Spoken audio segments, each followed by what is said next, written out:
आजकल के कथावाचक कौन है? अनुराधाचार्य और प्रदीप मिश्रा, ये बागेश्वर धाम वाला। सबसे बड़ी भ्रमित ज्ञान तो इनका ये है, प्रेमानंद है। इनको ये पूछो इनके पास कौन सा मंत्र है? परमात्मा ने मोक्ष है, मोक्ष रामपाल जी क्या होंगे? तो सारी सृष्टि वाले रामपाल जी के चरण में आओ तो मोक्ष मिलेगा सबनो। कमाल करते फिर तत्वदर्शी संत। जिसको एक बताओ, हमने फौज में बच्चों को भर्ती करना है, और हर कह थोड़ा दस्तक कर देगा उसके ऊपर, आप जाओ और आपको सबको भर्ती कर दिया। जितने भी संत हैं उनके परिवार वीआईपी में रहते हैं। मेरे परमात्मा का परिवार सारा वहाँ झाड़ू मारता है आश्रम में। आपने देखा है? बिल्कुल, ये तो ऐसा तला कीड़ी भी हुआ भी देख कर चला भी मर ना जा, इतना सुधर गया पहले से। हाँ, इतना वो हुई, हम देखा बंदा हमारा बहुत ठीक हो गया। अंदर हमारा पूरा ज्ञान प्रमाणित है। संत रामपाल जी की किताबों के ऊपर 500 से ऊपर ज्यादा केस हो चुके हैं। एक भी केस में संत रामपाल जी की किताबें फैल नहीं हुई, सब में हम बरी होके आए हैं। सच्चाई छिप नहीं सकती बनावट के उसूलों से, और खुशबू आ नहीं सकती कागज के फूलों से ही। देखिए कितनी गंदी गाली दे रखी है। अब गीता जी झूठ नहीं बोलती, संत रामपाल जी के ऊपर आरोप लगाते हैं लोग के गाली दे रहे हैं, वो तो गलत बोलते हैं देवी देवताओं के बारे में। ऐसा संत रामपाल जी नहीं कह रहे, हमारे शास्त्र जो कह रहे हैं हम उसको प्रमाणित करते हैं। अब यहाँ क्या कहा जा रहा है कि माया के द्वारा, गीता जी अध्याय 7 मंत्र नंबर 15 में साफ कहा है, माया के द्वारा। माया कौन? यानी दुर्गा जी। दुर्गा जी को माया बोलते हैं, या फिर त्रिगुण में माया बोल दो आप, कि रजगुण ब्रह्मा, तमगुण शिव जी, सतगुण विष्णु, त्रिगुण में माया। माया के द्वारा जिनका ज्ञान हरा जा चुका है, ऐसे आसुर स्वभाव को धारण किए हुए मनुष्यों में नीच दूषित कर्म करने वाले मूढ़ यानी मूर्ख लोग मुझे नहीं बसते। कौन कह रहा है? ये वो कह रहा है, ब्रह्मा विष्णु महेश नहीं कह रहे। ये वो कह रहा है जो चौथा है। चौथा कौन है? ये इसका भी आगे जाके पता लगेगा, क्योंकि रजगुण ब्रह्मा, तमगुण शिव जी और सतगुण विष्णु है, 3 गुण हो गए। अब चौथा कहाँ से पता लगेगा ये कौन बोल रहा है? अब ये अपने आप को क्लियर करता है 8वें अध्याय के 13वें श्लोक में। देखिए 8वें अध्याय का 13वां श्लोक, ये 8वां अध्याय है, इसका 13वां श्लोक। अब इसने क्लियर कर दिया, ओम इति एकाक्षरम ब्रह्म व्यवहारम माम अनुस्मरणम यह प्रयाति तजन देहम स याति परमाम गतिम। इसने स्पष्ट कर दिया कि मेरा एक ओम अक्षर है, क्योंकि रजगुण ब्रह्मा, तमगुण शिव जी, सतगुण विष्णु को तो पहले रिजेक्ट कर चुका है। अब ये कहता है मैं कौन हूँ? 8वें अध्याय के 13वें श्लोक में बोलता है, ओम इति एकाक्षरम ब्रह्म व्यवहारम माम अनुस्मरणम यह प्रयाति तजन देहम। भाई आखिरी सांस तक मेरे इस मंत्र का जाप कर, और सयाति परमाम गति, मेरे वाली परम गति को प्राप्त होगा। पूर्ण मोक्ष नहीं मिलेगा, लेकिन मेरे वाली जो परम गति मैं उसको तुझे दे दूंगा। अब संत रामपाल जी के ऊपर आरोप लगाते हैं, कहते हैं भाई संत रामपाल जी तो देवताओं की बुराई करता है। देवताओं की बुराई संत रामपाल जी नहीं करते। संत रामपाल जी हमें उस ज्ञान को प्रमाण के साथ दिखाते हैं कि वाकई में हम गलत साधना कर रहे हैं, और गलत साधना की वजह से क्या हो रहा है? महाकुंभ में इतने लोग मर गए, केदारनाथ में 15,000 लोग मर गए, कोई जिम्मेवारी नहीं लेता इन चीज़ों की। लेकिन संत रामपाल जी हमें वे ऑफ वर्शिप बताते हैं इस चीज़ का कि आप भक्ति कैसी करनी चाहिए, कैसे हमारा मोक्ष होगा। वो किसी की बुराई नहीं करते किसी देवी देवता की, क्योंकि ये लगा लो आप, इस पेड़ की टहनियाँ है ये ब्रह्मा विष्णु महेश, ये देवी देवता। और पेड़ तब तक अच्छा होता है, उसकी छांव तभी तक अच्छी होती है जब तक उसके ऊपर टहनियाँ और पत्ते होते हैं। अगर उनको काट दोगे तो पेड़ की औकात क्या रहेगी फिर? तो ये संसार रूपी जो उल्टा लटका वृक्ष परमात्मा बताते हैं, भाई अक्षर पुरुष एक पेड़ है, निरंजन वा की डार, तीनों देवा शाखा है, ये पात रूप संसार। तो इसका कारण क्या है? अगर हम इन टहनियों को काट देंगे तो फिर भक्ति का फायदा क्या? मोक्ष के लिए इन चीज सबको साथ लेकर चलना पड़ेगा हमें। जैसे अब ये ब्रह्मा विष्णु महेश है, ये बुरे नहीं है, ये देवी देवता बुरे नहीं है, लेकिन इनकी साधना करने से हमें मोक्ष नहीं मिलेगा। मोक्ष हमें पूर्ण परमात्मा ही भक्ति से मिलेगा। अब एक पेड़ है, हम उसकी जड़ में पानी डाल रहे हैं, तो जड़ में पानी डाल लेंगे तो वो पेड़ हरा भरा होगा, उससे ऊर्जा टहनियों में जाएगी, टहनियों से पत्तों में जाएगी, उससे फल लगेंगे, और उससे वो हमें जो अमृत में फल मिलेंगे उससे ही तो हमारा वो उद्देश्य पूरा होगा। अब हम उल्टा गाड़ रखा उस पेड़ को, जैसे यहाँ देखो आप, ये है, ये उल्टा भक्ति रूपी पौधा हमने गाड़ रखा है। इससे क्या हो रहा है कि हमारी भक्ति क्षीण हो रही है। अब हमने इसको सीधा करना है। यहाँ सीधा कैसे करना है? उस परमात्मा ही, पूर्ण परमात्मा ही भक्ति करेंगे, और इससे ऊर्जा इस तने में जाएगी, तने से टहनियों में जाएगी, और टहनियों से पत्तों में जाएगी, फिर फल लगेंगे। तो हमें शास्त्र विधि अपनानी है। शास्त्र विधि कैसी? जिससे हमें पूर्ण मोक्ष मिले, क्योंकि हमारा भक्ति करने का उद्देश्य मोक्ष है, ना कि सुख सुविधा। क्या मतलब है वैसे? मोक्ष का मतलब होता है जहाँ जन्म मरण खत्म हो जाता है, खत्म हो जाता है, मोक्ष ले लिया, और उसके बाद हम उस लोक में चले जाते हैं जहाँ जाने के बाद हमारा एक बार जन्म होता है, फिर हमारा हमारा मरण नहीं होता फिर। और वहाँ इतने सुख हैं, जिन सुखों का आप यहाँ ढूंढ रहे हैं, जिसके लिए हम यहाँ इतने गंदे कर्म करते हैं, चोरी करते हैं, डाका डालते हैं, इतने मतलब भ्रष्टाचार फैलाते हैं, रिश्वत लेते हैं, इन चीजों को वहाँ जरूरत नहीं है हमें इन चीजों की। वहाँ एक पूर्ण परमात्मा की भक्ति करनी है और आराम से अपना जीवन यापन करते रहेंगे। तो फिर हमें क्या जरूरत है इस गंद को करने की? बताने का मतलब यह है कि अब इसने क्या है कि ओम इति एकाक्षरम ब्रह्म व्यवहारम माम अनुसरण। भाई मेरा तो ओम मंत्र है, स्पष्ट कर दिया 8वें अध्याय के 13वें श्लोक में। अब इसने क्या कहा है फिर? मेरी गति कौन सी है? 8वें अध्याय के 16वें श्लोक में इसने कहा है, हे अर्जुन, ब्रह्मलोक पर्यंत सब लोक पुनरावर्ती न है। भाई पुनरावर्ती यानी कि जन्म मरण में है, मेरे वाला लोक भी, ये मेरी भक्ति कर ले ओम की, लेकिन तेरा जन्म मरण नहीं कटेगा। तो फिर फायदा क्या ओम की भक्ति करने का? वही यजुर्वेद में भी वही लिखा हुआ है, ओम खम ब्रह्म, क्योंकि वेदों में भी ओम तक की भक्ति बताई गई है, पूर्ण भक्ति वहां भी नहीं है। तो उस उद्देश्य को पूरा करने के लिए परमात्मा ने पहले तो गरीबदास जी की वाणी का सहारा लिया, फिर कबीर सागर को आगे रखा, क्योंकि सूक्ष्म वेद 5वां वेद है जिसमें पूर्ण जानकारी है परमात्मा की। अब आगे देखो आप गीता जी में क्या लिखा हुआ और ये हमसे कैसी भक्ति करवा रहे हैं। गीता जी अध्याय 15 मंत्र नंबर 1, इसमें देखिए आप क्या लिखा हुआ है। अब ये हमसे कहते हैं कि इनकी भक्ति करो।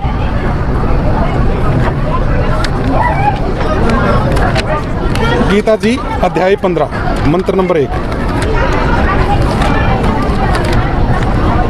ऊर्ध्व मूलम अधः शाखम अश्वत्थम प्राहुर्व्यम छंदासी यस्य प्रणानी यस्तम वेद से वेदविद। इसमें ये इन्होंने क्या कर रखा है, यहाँ भ्रमित लोग यहाँ ऐसे हुए हैं। ऊर्ध्व मूलम का मतलब होता है ऊपर को जड़ वाला, इन्होंने कर दिया आदि पुरुष परमेश्वर रूप मूल वाले, और अधः शाखम ब्रह्म रूप मुख्य शाखा वाले। यहाँ लिखना था अधः शाखम नीचे को शाखा वाला।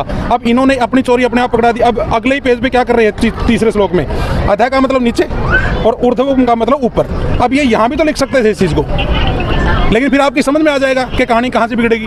यहाँ लिखना है ऊपर को जड़ वाला, नीचे को शाखा वाला। ये संसार रूपी पिपल का वृक्ष है अर्जुन। और जो इसको छंद का मतलब क्या कर रखा है, छंद का मतलब होता है टुकड़े। कहीं भी आप व्याकरण में जाकर देखो छंद का मतलब टुकड़े, इन्होंने छंद का मतलब वेद बना दिया, क्योंकि इन्होंने बहुत सी मिलावट कर रखी है। तो संत रामपाल जी तत्वदर्शी संत क्यों कहते हैं संत रामपाल जी को? क्योंकि उन्होंने तत्व ज्ञान को दिया हमें, एक एक चीज को छांट के, वेदों से, गीता जी से, पुराणों से, 16 शास्त्रों सबको आगे रख दिया उन्होंने। तो अब ये क्या कह रहा है, ऊर्ध्व मूलम अधः शाखम, यानी ऊपर को जड़ वाला नीचे को शाखा वाला, जो संसार रूपी पिपल का वृक्ष है ना अर्जुन, जो इसको टुकड़ों में छंदासी ऐसे प्रणाली, जो इसे टुकड़े में बता देगा, तम वेद से वेदविद, वो वेद के तात्पर्य को जानने वाला असली संत है, वही तत्वदर्शी संत है। चौथे अध्याय के चौथे में इसने आगे क्या कहा, अभी इसमें क्लियर कर ले। इसने इसमें कहा है, देखो जब तत्व ज्ञान हो जाए, हमें तत्वदर्शी संत मिल जाए, उसमें कहा उसके पश्चात उस परम पद रूप परमेश्वर, उस यानी अपने आप को कह रहा है कि मैं नहीं हूं वो, उसके पश्चात उस परम पद स्वरूप परमेश्वर को भली भांति खोजना चाहिए, जिसमें गए हुए पुरुष फिर लौटकर संसार में नहीं आते। जिस परमेश्वर से इस पुरातन संसार रूप, ये जो वृक्ष का चित्र आपको दिखाया है, जिस पुरातन संसार वृक्ष प्रवृत्ति के विस्तार को प्राप्त हुई है, उसी आदि पुरुष नारायण के मैं भी शरण हूं, मेरा भी इष्ट देव वही है। गीता ज्ञानदाता कहता है कि उस परमात्मा के उस परम पद की खोज करनी चाहिए, जहां जाने के बाद मनुष्य कभी फिर जन्म मरण में नहीं आता, जिसे मोक्ष कहा गया है। समझते आप?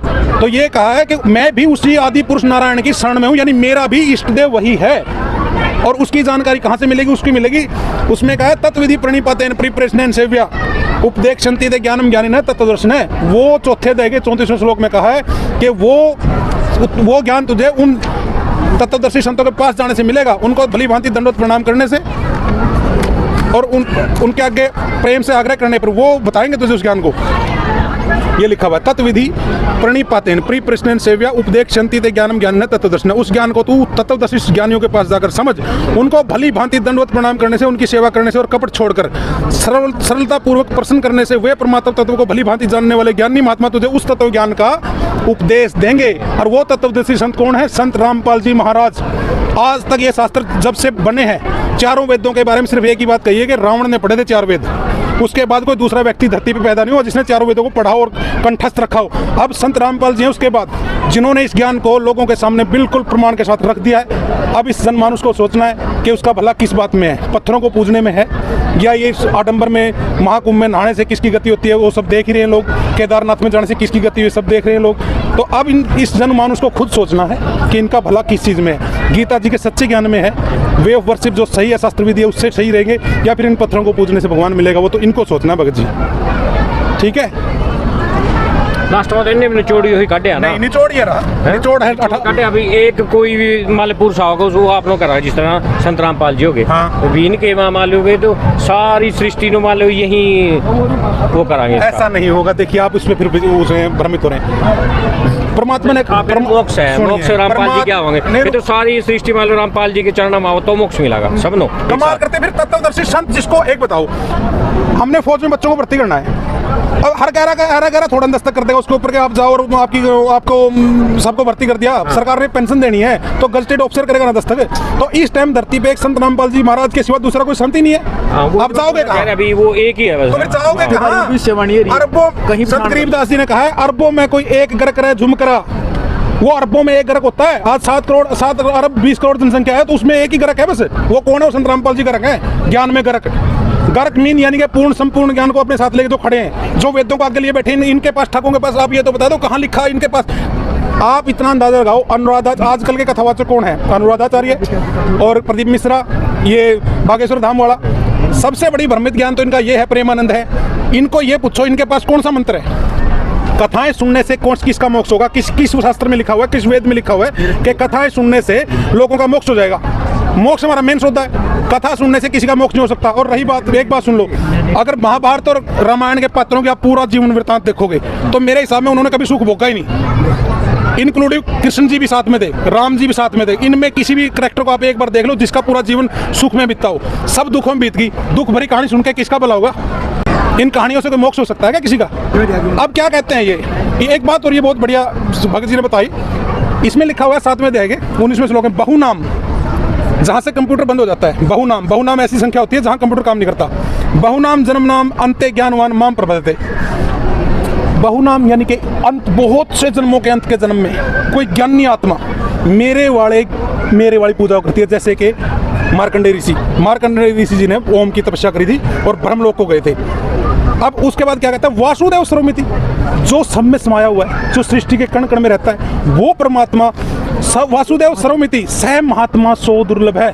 इन दो शब्दों में बहुत गहराई छिपी हुई है। बहुनाम और सर्व दुर्लभ है। सो दुर्लभ का मतलब होता है वो संत तो तुझे बड़ी मुश्किल से और किसी बिरले जन्म में मिलेगा, जो आज संत रामपाल जी हमें मिले हैं। ये हमारा सौभाग्य है कि हमारा इस टाइम धरती पे आए हैं और हमें पूर्ण संत भी मिला है। देवता भी तरफते मर गए।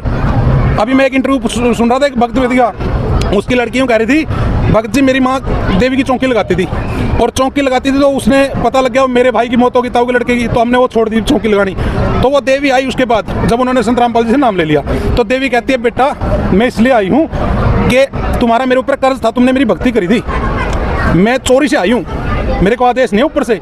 हम देवता भी तरसते हैं ऐसे संत से नाम लेने के लिए जिसका नाम तुम्हें मिला है, और तू मुझे वचन दे इस भक्ति को तू छोड़ेगी नहीं।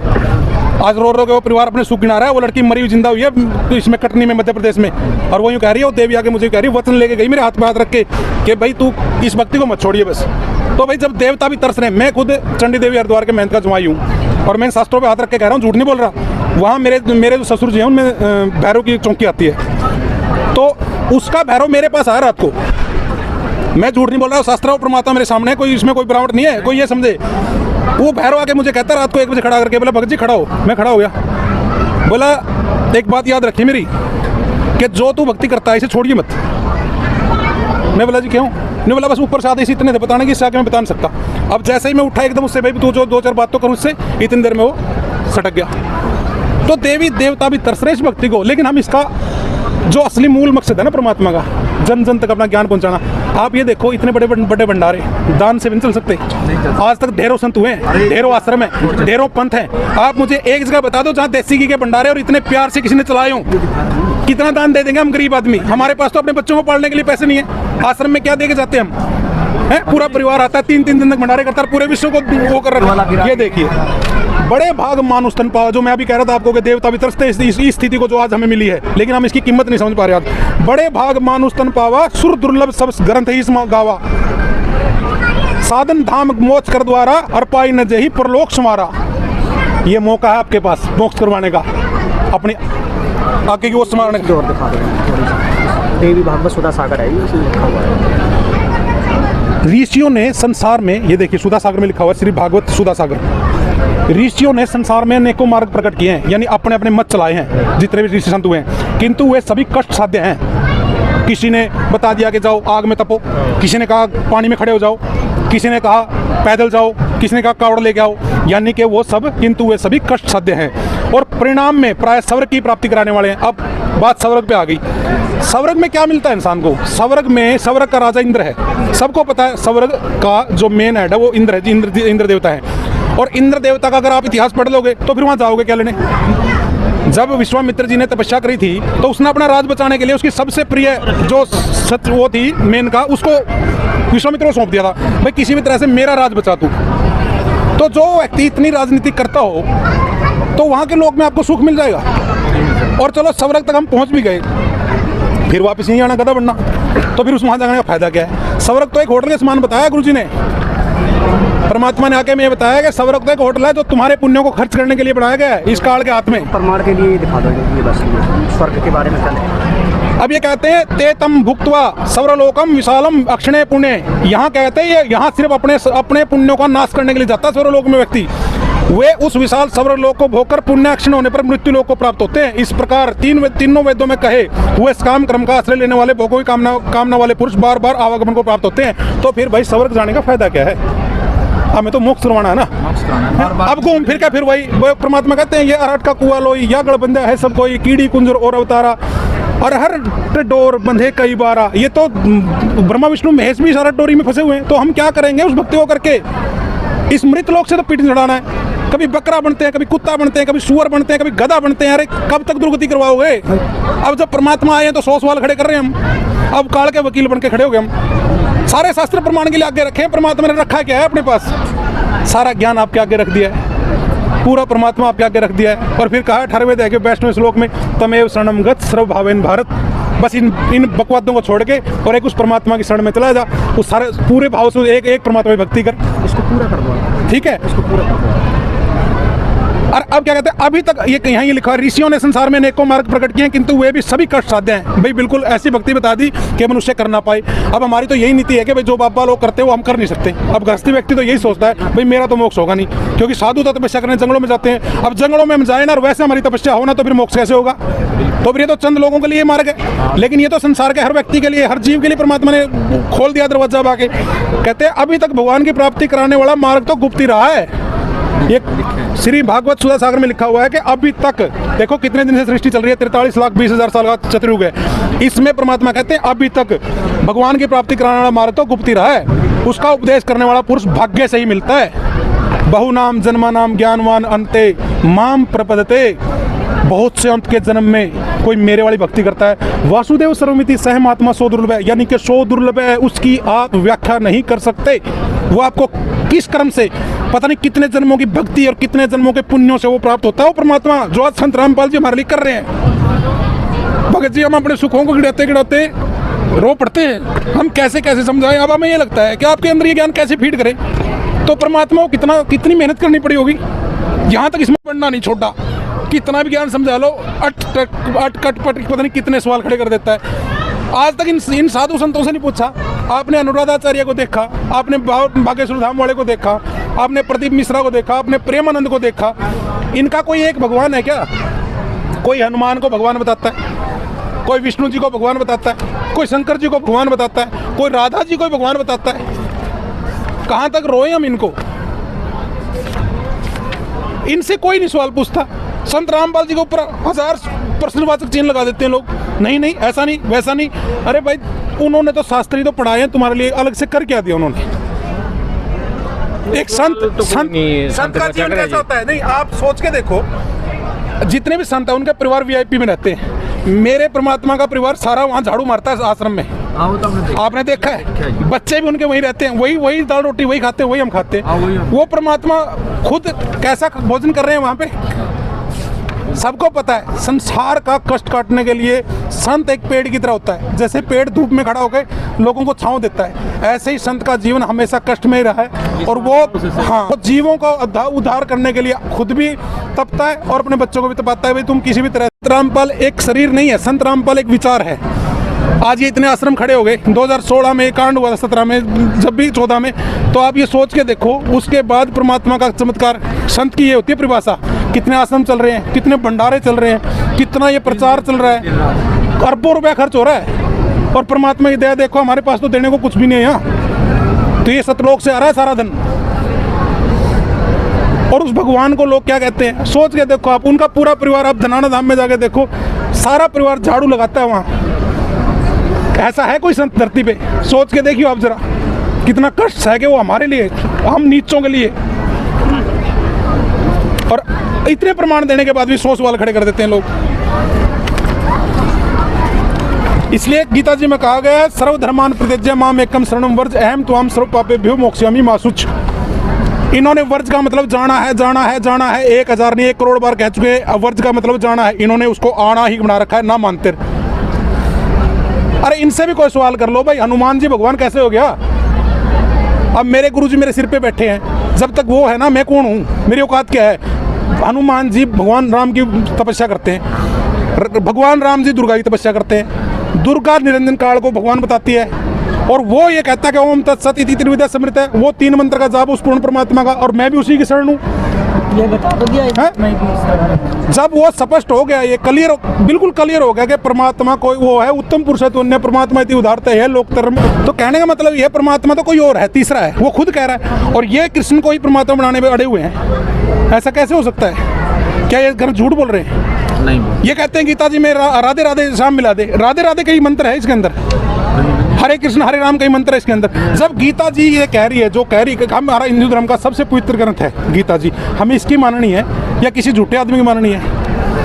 ये लोग संत रामपाल जी निस्वार्थ कर रहे हैं सब कुछ, और ये पैसा लेके कथा करते हैं, इनकी बात सारी सच्ची है, संत रामपाल जी की सारी झूठी है।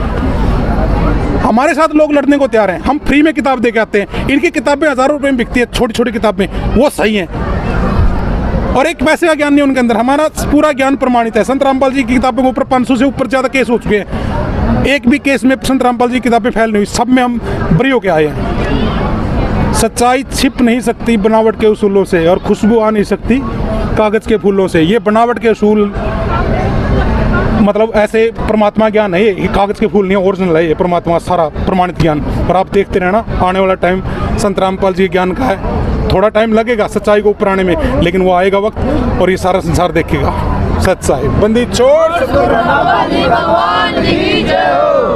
क्या नाम है भाई साहब आपका? विजय। कहाँ से आए हैं आप? नैनगढ़ से। तो अम्बाला नैनगढ़। तो आपको भी जैसे संत रामपाल जी महाराज जी का ज्ञान इन्होंने बताया, कैसा लगा आपको? नहीं, अच्छा है भाई, हम सुबह से आए थे, भंडारा भी अच्छा है, मैनेजमेंट भी सारा बढ़िया है। वो तो हम भाई साहब से मालूम ये जहाँ भी देखा ना माने माले प्रमाणित से लिख रखा, वैसे तो इन्होंने हमें दिखा भी दिया वैसे ऐसे है, अगर नहीं वैसे बुक्स तुम्हारी भी ये गीता तो पुरानी है, उसी के हिसाब से उन्होंने बताया है, अगर नहीं पर आप अपना मैटर होता है, अगर नहीं जैसे कथावाचक अपना कहाँ, गुरुजी अपना कह रहे, भाई साहब ने अपना वो ज्ञान दे दिया, हमारे पर डिपेंड कर हम क्या किस हिसाब से ले रहे हो। तो आप किसी संस्था से जुड़े हुए हैं? नहीं, मैं तो यार एक साधारण जिम्मेदार आदमी हूँ। ये दोस्त मेरे यहाँ जुड़े था, इसने मेरे पास कल दे आए बार ये मैंने इन्विटेशन दे दा, आना जरूर आना। मैं रात फ़ोन कर दिया इस बार, जो कहा चल तो कल आ जा, तो हम 4-5 मित्र हम आएंगे। सस्ता नहीं है, कोई नाम नहीं, कोई नामी दामी नहीं, समाज सेवी और तो कहते हैं ना, समाज सेवी पुराना कहते थे, कोई नहीं, सब धर्म न पूजना, राम राम जपना, अपना एंजॉय लेना। तो आप वैसे किसको? क्यों ऐसे मैनेजमेंट ओके है, इतनी संगतों लंगर वंगर माल बढ़िया है, ऐसा कहीं नहीं होता। तो आपको भंडारा कैसा लगा? भंडारा एक नंबर में पहले बोल चुका आपके कहने से भी, मैनेजमेंट अच्छा है, खाने पीने का भी, साफ सफाई का भी, कोई ऐसी बात नहीं है। तो जैसे पहले लोग जो हैं कुछ संत रामपाल जी महाराज के बारे में भ्रांतियां फैलाते हैं, उसके बारे में आप कुछ कहना चाहोगे? नहीं, देखो वो उनका दिमाग उनके साथ है कि नहीं, हर आदमी का अपना दिमाग काम करा ना, वो जाना में क्या बोलते होंगे। तो जैसे अभी आपको इन्होंने गीता के बारे में बताया, और बाकी आम लोगों का ये कहना है कि भाई संत रामपाल जी महाराज जो हैं या उनके शिष्य जो हैं वो भगवानों को नहीं मानते, तो क्या शास्त्रों में जो चीज़ें लिखी हुई हैं वो आपने देखी, आपको क्या समझ आया? कुछ समझ आया? और शास्त्रों के हिसाब से तो बताया उन्होंने, देखो एक ओम ही है, उन्होंने बताया मैं भी नहीं, वो भी नहीं, दुर्गा भी नहीं, उनसे वही है, पर मैं आप अपनी थिंक है ना, कोई किसी ने मानना, कोई किसी ने मानना, उस समय तो कोई ज़बरदस्ती किसी के साथ भाई साहब कर नहीं रह सकते भी आप किसी ने मान लो, आप भी क्या अब तक किसी ने मानते हो, क्यों? सही है ना बात, वो तो अपनी सोच है ना सबकी। तो क्या संत रामपाल जी महाराज के सत्संग सुनने में आप इंटरेस्टेड हैं? इंटरेस्ट तभी आए हम, हैं हमारा भाई आया है, हम वो दिन तो इसने कहा हम आगे, मैं चल भाई एक बार जाओ, पहली बार यार। हाँ। तो आपने जैसे पहले से आप अपने दोस्त को जानते हैं, तो क्या आपने ऐसा कुछ देखा अपने दोस्त में, कोई बदलाव संत रामपाल जी से जुड़ने के बाद जो कुछ ऐसा लगा हो कि हाँ ये तो बाकी जी आदमी है बिल्कुल, ये तो ऐसा तड़ा कीड़ी भी हुआ भी देख कर चला भी मर ना जा, इतना सुधर गया पहले से। हाँ, इतना वो हुई हम देखा भी बंदा हमारा बहुत ठीक हो गया। तो पहले ऐसा क्या आपको लगता है कि पहले जो इनमें कोई कमी थी जो अब बदलाव हुआ है? कुछ भी नहीं है इस समय पर ही अच्छा, मान लो जहाँ बैठा भगवान का नाम ही ले यार, 4 आदमी बैठ जाओ, अपनी फोनों वाणी छेड़ लेगा, 4 भगवान की बात बतावा। तो मतलब आपके दोस्त में आपको कोई कमी नहीं लगती? कमी तो आई नहीं, सुनने का हो गया। हाँ भाई, कमी कोई कोई नहीं है, बिल्कुल ओके है। तो इसका मतलब ये है कि संत रामपाल जी से जुड़ने के बाद लोगों में कमियां जो हैं वो दूर हो सकती हैं और वो सोने के हो सकते हैं। हाँ देखो, मैं कह रहा अभी मैं भी आया यहाँ, क्या तुम्हें सुनने का नाम होना, अपनी सोच हो दोस्त किसी की, अगर नहीं पर मान लो अपने भाई है, ये अच्छा होया, हम पहली बार आए, क्या तो दोबारा फिर आवा, मतलब कोई चीज़ अच्छी लगा। जी धन्यवाद जी। ठीक है।